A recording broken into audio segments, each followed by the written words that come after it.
Webster with Amanda Webster Health. And if you really want to learn how to level up your life, you should be listening to the Time to Shine Today podcast with my good friend, Scott Ferguson. Time to Shine Today podcast Varsity Squad. It is Scott Ferguson. We're at episode 176 with my good friend, Amanda Webster from the Happiness Boost. Amanda's story is absolutely just crazy. I've known other people to kind of walk this path, that have given into this path, but Amanda leveled up through it. So I'm not really going to talk too much about it. I'm just going to let Amanda share her story and also give you some knowledge nuggets to really level up your life. And I'm going to tell you right now, if you're in a dark spot, let me put you in touch with Amanda because she will help you level up through it. So without further ado, here's my really good friend, Amanda Webster from the Happiness Boost. Let's level up.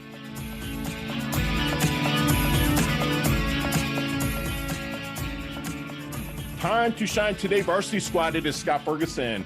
And I got my really good friend from the left coast here, Amanda Webster, from Amanda Webster Health. She is a survivor in many shapes and forms. She's an absolute go-giver, so selfless.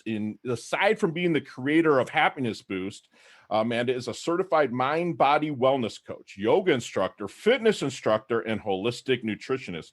She's also a mother, humanitarian, and what my listeners that know me will understand that she's a suicide survivor, which is fantastic. She's been featured in publications such as Oxygen, Yoga Journal, Cosmo, and Women's Health on a variety of podcasts. So it's like pin a rose on her nose, right, squad? She's fantastic. And so, Amanda, thank you so much for carving out the time to come on the Time to Shine today. If you could, please come on, introduce yourself to the squad. But first, what's your favorite color and why?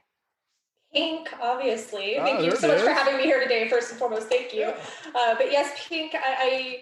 I was always really girly girl. I always had that very, very girly girl personality, loved glitter, loved anything with sparkles. And as a teenager, I really kind of attached to that Elle mentality. So it only amplified my obsession. If you look here behind me, you'll see this little Chewini. His name's Ricky. Oh, it's like Elle's little Chihuahua. I actually had a little brown Chihuahua that I'd rescued. I'd rescued 3 Chihuahuas, and I had a little brown one. His name was not Bruiser, but he was adorable nonetheless.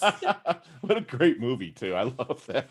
Love it, love it, love it. I was absolutely in love with Elle Larder back in the day. She was really pretty, yeah. Yeah, she's a beautiful woman, beautiful woman. So let's get to the origins of you, and let's kind of give your story of where you kind of started, maybe a little bit of the darkness, and how you came out to level up and be a complete go-giver. I love that you say origin story like I'm this superhero. I love it. This tragic backstory. So, I really grew up. I was very ostracized as a teenager, even as a child. I was very ostracized by my peers. I was not particularly accepted. I started therapy at a fairly young age when I started getting bullied in probably 4th or 5th grade. I started into therapy, and it never really did a lot for me, but that was what you're told you do. When you're struggling, you go to a therapist. That's what you do. And things just kept getting harder and harder. My dad found out he was terminal when I was in junior high. So I kind of had that dropped on me. And as a teenager, in my sophomore year, I was raped. So I dropped out of high school. And I think that only created more of that being ostracized, because at this point, I don't want anything to do with humans. Now I'm like, just get away from me. It used to be they didn't want anything to do with me. Now I didn't want anything to do with them. So I started to isolate more and more, become more and more depressed, fall into kind of that partying lifestyle. I lost my parents in my early 20s. So my dad when I was 20, my mom when I was 22. So I was kind of thrust into adulthood before I was particularly ready. And I know that sounds kind of sad because, I was already 20 and 22. I should have been in college and all this, but I was just still really reeling from a lot that had happened through my teen years. And I did go and get my GED and stuff. And I wanted to take the next step forward. I just didn't know what to do. I didn't know what I wanted. I didn't know who I was. And things just got really dark. After my mom passed away, I fell into drugs. I fell really deep into self-harm, even though that had been a coping mechanism before that. Prior to that, when I found out my dad was terminal, is when I started self-harming. And it just progressively got worse and worse. And it culminated in 2017 when the lead singer of Linkin Park, Chester Bennington, committed suicide. That was kind of my coping mechanism. Linkin Park had always been my coping mechanism. So I really just fell apart. I had no idea how to cope. I had no idea what to do. I fell really hard into the drugs and the self-harm, even more. So I lost my identity because now at this point, I don't have my parents. I don't have my coping mechanism. I feel like I'm all alone in the world. So I started using pretty heavily. I went into recovery about 6 months later when I met the surviving singer of Linkin Park, Mike Shinoda. But a few more months after that, I didn't deal with the underlying issues. So I wound up on a hotel lodge in a foreign hotel room in Canada. And I was just looking down, ready to jump. And in my life, I couldn't take it anymore. I couldn't take the pain anymore. I didn't know what to do. I didn't know where to go. And I thought that was what was best for my son, what was best for everyone else in my life. And that was the last thing that I was thinking when I looked down. I hope this doesn't hurt because I don't want this to hurt anymore. I just don't want to hurt anymore. And this is what's best for my son. So to all of those people that think that suicide is a selfish decision, my last thought before I jumped was, I'm doing this for my son. He's better off without me. Okay. And you're on the ledge, and then what? And then, ironically enough, the song Breaking the Habit by Linkin Park came on just outside my door, which is weird because it had been dead quiet in this place the entire 3 days I've been there. I didn't know there was a cleaning crew. There were no real people out and about. Super quiet. In that exact moment, the cleaning crew had turned on their music in a French-speaking province, mind you, and it was Breaking the Habit by Linkin Park. Linkin Park. Yeah, and I'm just, oh my God, like completely freaked out. I stepped back inside, and I thought that I was hallucinating, to be truthfully honest with you. So I went to the door. I looked outside. I had a little interaction with them in French and just said, "C'est ma chanson préférée." That's my favorite song. And I came back inside, and I fell apart. And I completely just lost my mind. I just completely fell apart on the floor because I knew in that moment, okay, something's telling me not to jump. I'm meant to be here, but I don't know what to do. I felt like I went to the therapy.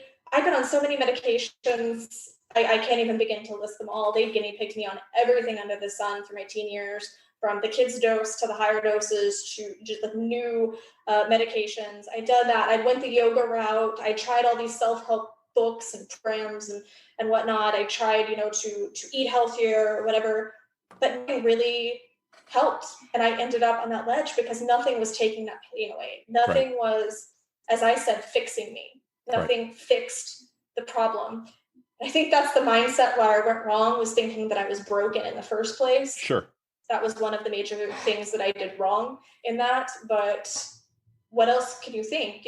I was diagnosed SMI in my 20s, serious mental illness, which means I was told you will never have a functioning life. You will never be able to be productive. You'll never really be able to be successful because you have borderline personality disorder. You have an SMI. You're just never going to be productive. You're never going to be functional. You're never going to live a quote unquote normal life. That's what I was told. So we've just hit a major fork in the road moment here. So what made you, what was it that, because you're a phenomenal, successful person now, but what pushed you down that road to recovery? Because it sounds like you tried and exhausted all of these options. Now, what was it that kind of leveled you up and kind of pushed you in we'll call it the right direction? Well, there's a couple of instances that really, as we were talking about Elle Woods, was my Elle Woods moment. Number one was I went to a professional. I went back to my mental health professional right when I got back from Canada. I said, look, this is what happened. I got pushed to this point, but I'm going to be happy. I'm tired of being complacent. I'm tired of you just trying to keep me safe so I don't kill myself on your watch. I want to genuinely find happiness. And that woman looked me in the eyes and said, that is not possible for someone like you. And that was my Elle Woods bunny costume moment where I just thought, watch me. I'm going to prove you wrong. Watch me. And that lit the fire under me that I needed to really reanalyze myself, to take a step back and go, what can I do? What am I doing wrong? This isn't impossible. What do I do? And a part of it was really reevaluating the lifestyle I already had. That was my first step, was really reevaluating the lifestyle I already had and using my education as a mind body wellness coach, as my schooling as a holistic nutritionist, using that to analyze my life and then to say, okay, number one, what's missing? Number two, what do I need to add to build upon? So I remember sending a text message to Diamond Dallas Page. I had become a DDP yoga instructor. And Diamond Dallas Page is a phenomenal person, but he was one of my childhood heroes growing up. So when I got to do his yoga certification, I'm not going to lie, I kind of geeked out a little bit. But I texted him and I just said, look, I'm in a really hard place and I don't know what to do. And he was kind of that father figure to me because, as I said, my dad passed away and I bonded with my dad watching wrestling. So being able to reach out to him was really awesome because he kind of gave me that dad advice. And he said, I'll never forget this. He said, you did this to yourself. It's on you to undo it. Now, I know in the darkest of my days, I would have punched someone in the face for telling me that. Like, how dare you tell me that I made myself depressed? Like, this is a culmination. I was assaulted. I lost my parents. Like, and those things are true. Like, I did have all of these things happen to me that had led me to that place. But I did have a say in the lifestyle that I led, and I was not leading a lifestyle conducive to mental health. So of course, I was constantly feeling bad about myself. I was constantly feeling fatigued. I was constantly exacerbating all of these symptoms of depression. Right. So when I really stopped to look at it and I really started kind of thinking, okay, where did I go wrong? What I realized is, number one, I never put all of these things together. And that's a huge thing for people with depression is we kind of tend to go all in when you have that manic moment. You kind of go all into something. You're like, okay, I'm going to do this yoga challenge and I'm just going to do yoga every day. And then that doesn't solve the problem. So you're like, okay, I'm going to eat really healthy for 5 days, or I'm going to go on this diet, and that doesn't help. So then you jump to the next thing. And that was a big part of the problem, was jumping from thing to thing.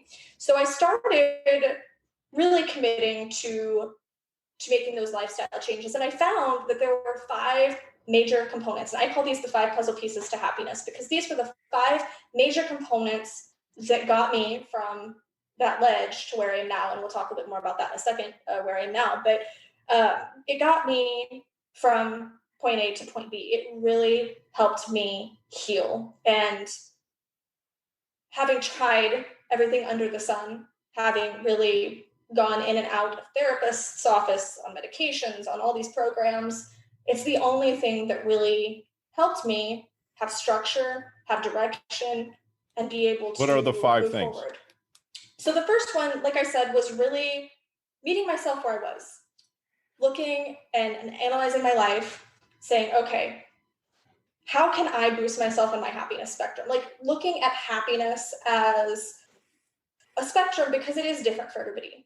You know, we all experience happiness differently. And for somebody like me, I might not experience happiness in the same way as you. Right. My best friend, for example, her happiness, like when she's really over the top happy, she might be a 10, like on the scale. Her over the top, she just isn't very expressive about it. Right. While my over the top, I get excited about something and it lights up my body. I'm just like, oh, I know. Yeah, you express, right? I do. I'm very expressive. I get very excited. I get very emotional about things. So figuring out, number one, how I can start boosting that happiness spectrum. Number two, figuring out how I can stay at a more steady place on that happiness spectrum. So when I'm just walking the dog or I'm just doing the dishes, how I can find happiness in that. So that was the first step, was really just analyzing where I was at and figuring out where I was on the happiness spectrum and how I could improve that. So analyzing my life, essentially, like a kind of life. What's the third?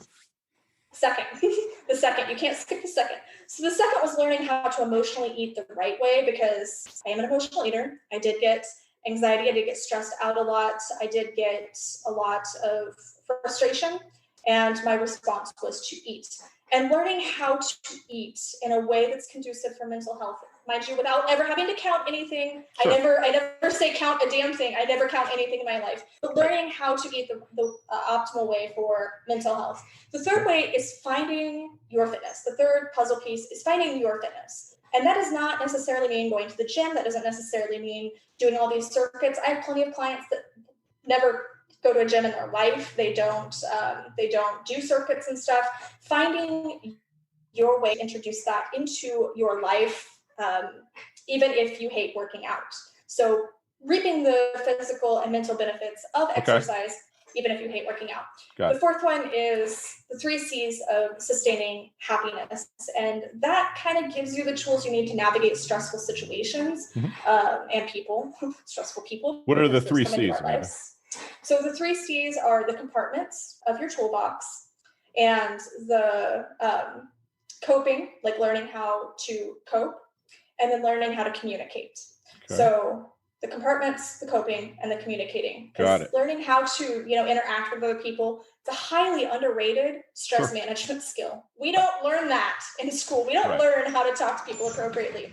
And then the last one is cutting the crap. That's what I call it, cutting the crap. That's the name of the module. It teaches you how and what to let go of to be at the top of your personal happiness spectrum.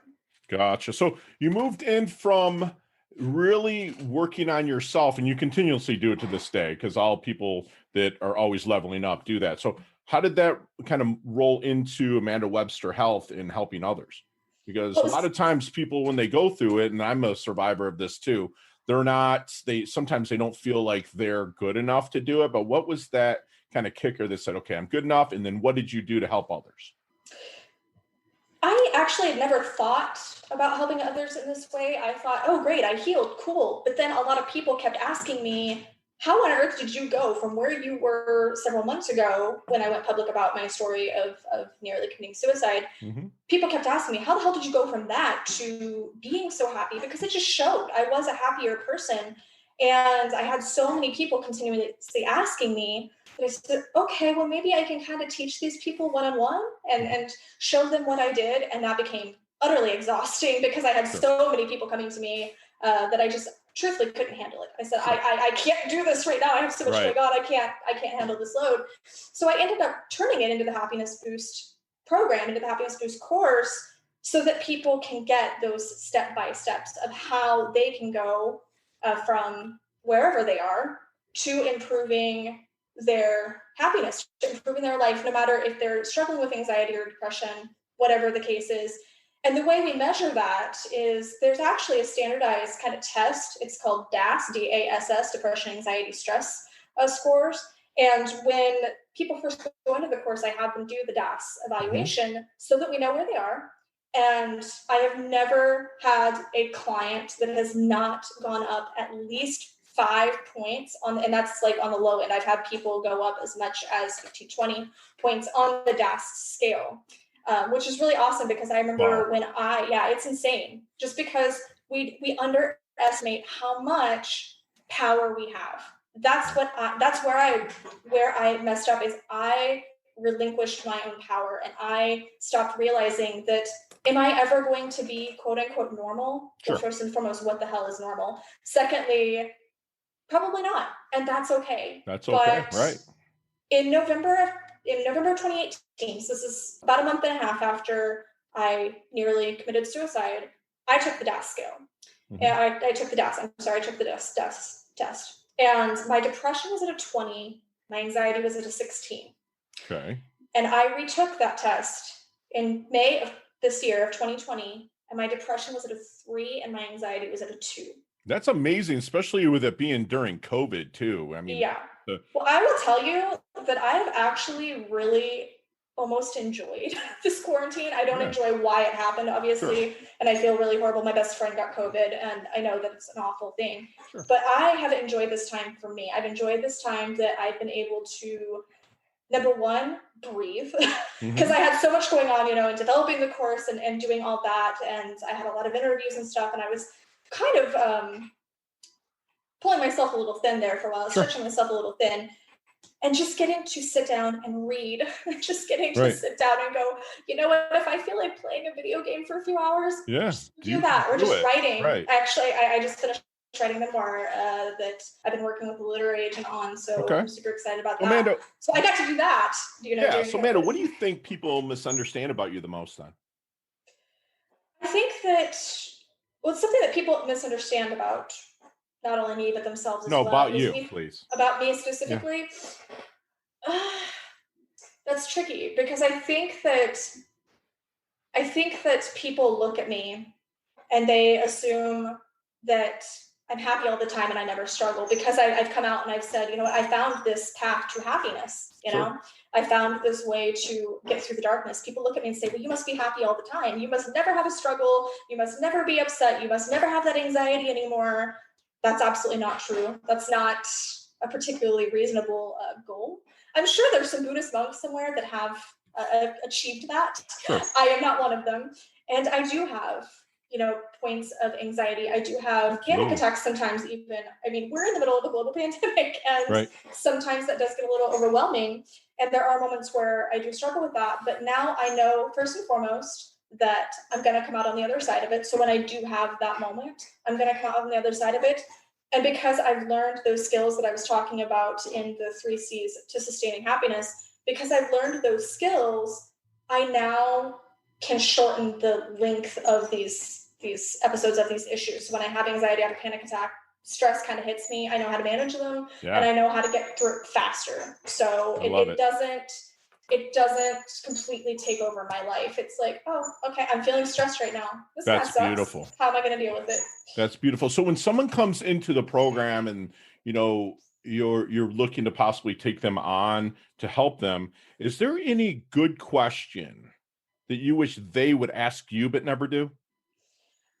I wish that they would talk more about what they expect, because I want people to be very clear about their expectations going into any program, honestly, like going into any program, be it a coaching, mindset program. I feel like people tend to have kind of unrealistic expectations, like we were just saying, of what happiness or what fulfillment or what these things are. And that's why I started, you know, really pushing the how much do you want to increase on your DAS scale, or what are your goals going through this?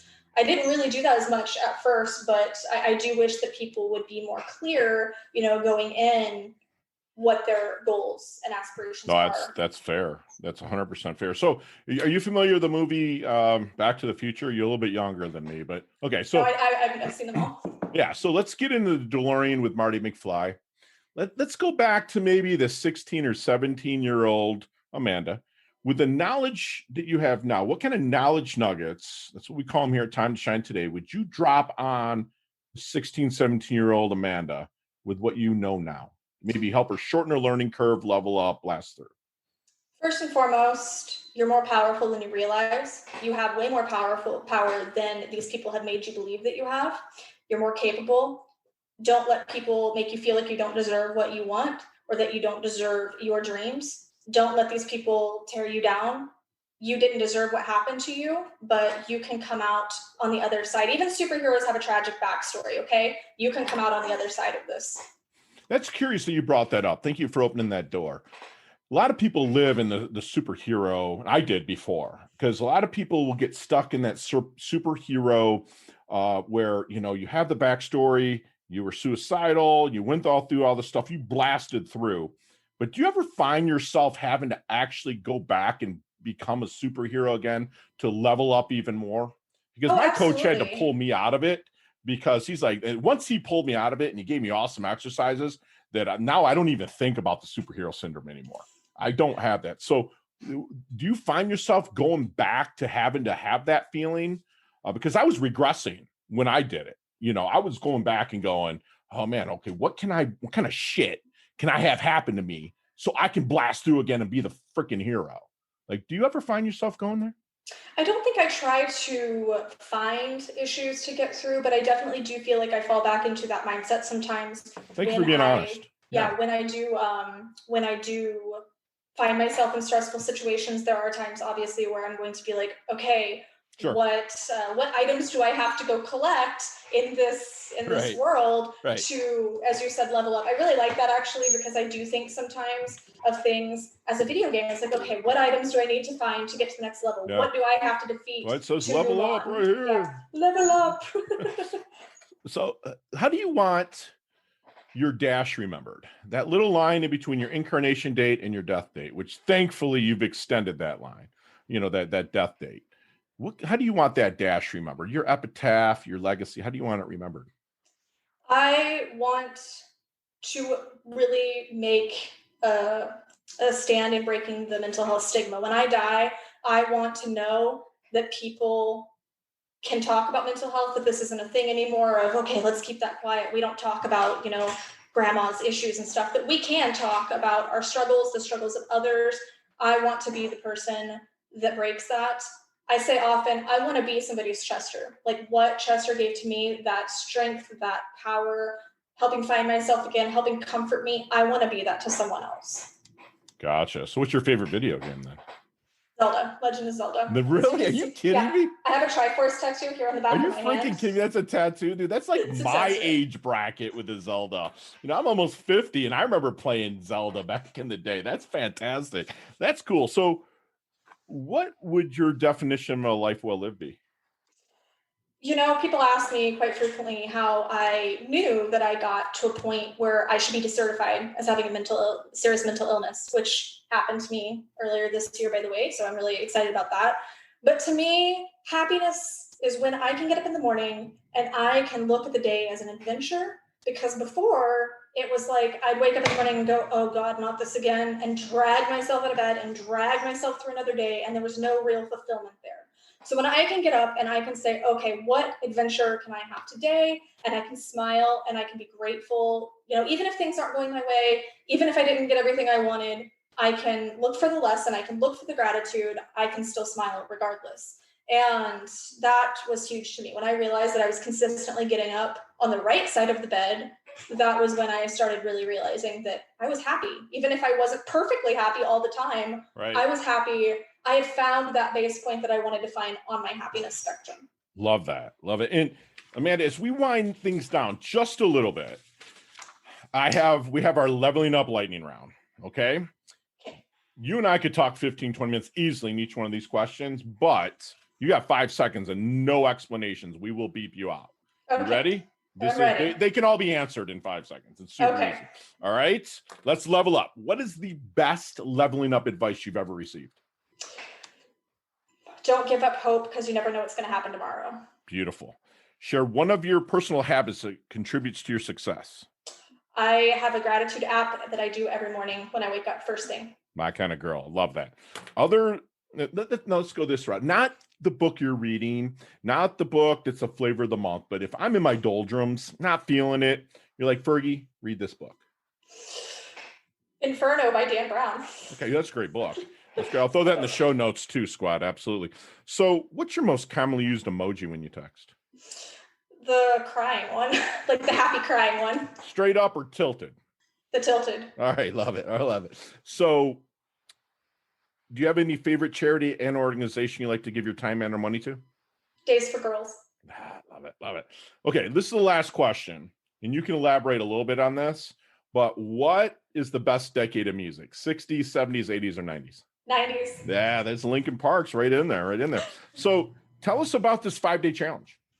So I know that we've kind of touched a little bit on the 5 puzzle pieces of happiness, and I just want everyone to have the opportunity to go deeper so that they know the framework and that they can come out already having taken steps to boost their happiness. So even through the 5-day challenge, they're already going to boost those DAS scores. They're already going to be able to take the next step toward moving higher on that happiness spectrum. And they can also get what I consider kind of a bonus step, which is how to improve your focus to boost your happiness. And that's my free workbook. So everybody can get in that immediately. So they have something to do while waiting to get into the challenge.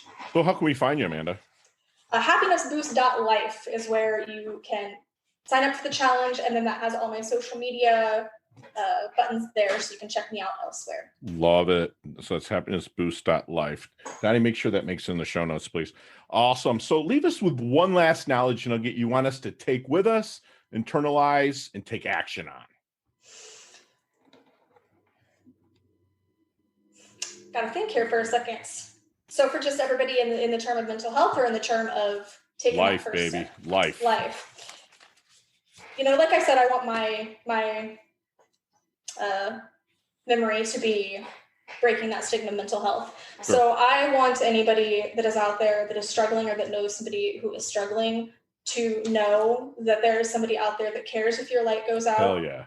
I want you to know that if you ever need somebody, if you need to talk to somebody personally and you don't want to call a hotline or something, you can message me anytime. I don't care if I get 1,000 messages a day. I will respond to any person that is struggling and just needs someone to talk to, because I care if your light goes out. I love this woman. She's fantastic. Amanda was a person that was not accepted, total adversity throughout her whole life, squad. Lost her parents at a young age, raped, tried to commit suicide. That's just enough that many people would want to end it. So I understand why she might have walked that path.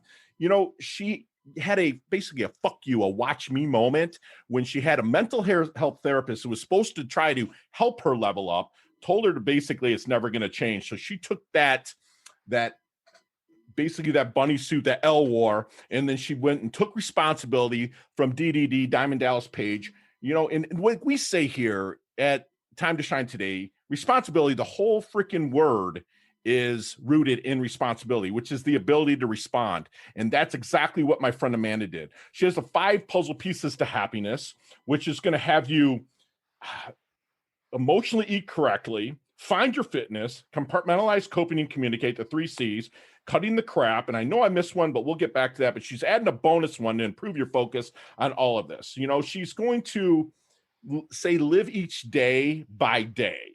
Inch by inch is a cinch, is like we like to say here at Time to Shine Today. Inch by inch is a cinch, by the yard it's hard. She does it inch by inch. She's going to ask you, if you're working with any kind of coach, ask the coach what they expect of you. Don't tell the coach, have the coach. Any good coach is going to ask you that anyways, but ask that coach what they expect of you. She's going to remind you that you are more powerful than you realize, and you deserve everything great in life. She is a person she's a living legacy right now, peeps, but she's making a stand in breaking the mental health stigma, and she is the perfect person. If you're watching on YouTube, she's absolutely beautiful, and she's a survivor. And she's going to ask you to look at each day as an adventure, even if it's bad. Look for the knowledge nuggets in there that'll help you level up and live fulfilled in these moments. And my friend Amanda levels up her health, levels up her wealth. She gave me a whole page of notes, if you can see that on YouTube, that I'm going to use to help myself level up. She's a beautiful person. She's earned her varsity letter here at Time to Shine Today. And thank you so, so much for coming on. We look forward to collaborating with you in the future, my love. Thank you so much for having me. It's been awesome. Yay. Talk soon, Amanda. Yeah. Hey, thanks so much for listening to this episode of Time to Shine Today podcast. Proudly brought to you by Sutter & Nugent Real Estate Excellence, who can be reached at 561-249-7266 and online at www.sutterandnugent.com. If you are a business owner or professional who would like to be interviewed on Time to Shine Today, please visit timetoshinetoday.com/guest. If you like this episode, please subscribe on Apple Podcasts, Google Podcasts, Stitcher, Spotify, iHeartRadio, or wherever you get your podcasts. There's a link in the show notes to our website. Also there, you will see our recommended resources. We hope that you will support our show by supporting them. If you like what you've been listening to, it'd be great if you could just give us a 5-star rating and tell your friends how to subscribe while you're at it. I'm your host, Scott Ferguson, and until next time, let's level up. It's our time to shine.